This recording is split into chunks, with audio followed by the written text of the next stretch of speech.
আসসালামু আলাইকুম, কেমন আছেন সবাই?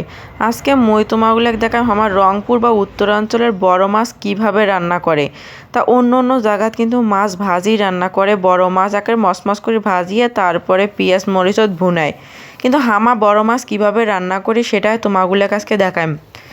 তা এই যে মাছ নিয়ে আসছে একটা বড়, সেই মাছটা আমি ভালো করে ধুয়ে এই মাছটা পরিষ্কার করে নিয়ে তারপর রান্না করে তোমাগুলো দেখাম যে আসলে আমার কেমন করে মাছ রান্না করি। তা মাছটা আমার ভালো করে ধোয়া শেষ হয়ে গেছে, তারপর কড়াই একটা গরম বসে দিছুম, কড়াই দিছুম পেঁয়াজ বাটা। তা কিন্তু বড় মাছ কিন্তু পেঁয়াজ বাটাটা দিলে বেশি টেস্ট হয়, তোমার চাইলে কাটিও দিবার পান। তারপরে একে একে পেঁয়াজটা যখন লাল হয়েছে ওটা লবণ হলুদ মরিচের গুঁড়া দিছুম।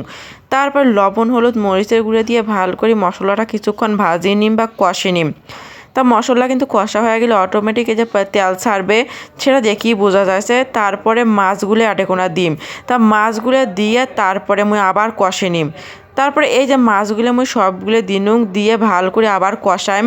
মনে করেন মাছটা কিন্তু যত তোমার আস্তে জাল দিয়ে নেভা জালত ভাজবেন তত মজা, কিন্তু মাছটা কিন্তু মুই চুলাত রান্না করে নেছুং। তারপরে এই যে মাছটা দিয়ে মুই দেখো চারিপাশে মাছগুলো বিশ্রি দিছুং, দিয়ে কড়াইটা উল্টে উল্টে ভাল করে মুই ভাজি নিম। তা এই যে কড়াইটা পাতাল করি মুই ভাল করে তেলগুলো এক সাইড করে মুই ভাজি নিবে নেছুং। দেখো ভাজা মাত্র দেখো মাছের পিসের না যে মাঝখানটা আছে না সেইটা ফুলি ফুলি গেছে। যখন মাছগুলো মোর ভাজা হয়ে গেছে সামান্য ধনিয়া পাতা মুই উপরত ছিটি দিম। উপরত সামান্য ধনিয়া পাতা ছিটি দিয়ে আবার কিছুক্ষণ ঘুরি ভাজার পর পানি দিম। পানি দিয়ে জালটা যখন থকবক করবে তারপরে মুই নামে নিম। তা জাল পানি দেওয়ার পরে কিছুক্ষণ জাল করার পর জালটা থকবকি হয়েছে, তা থকবকি করছে। তারপরে এই যে মুই মাছটা নামে নিছুং।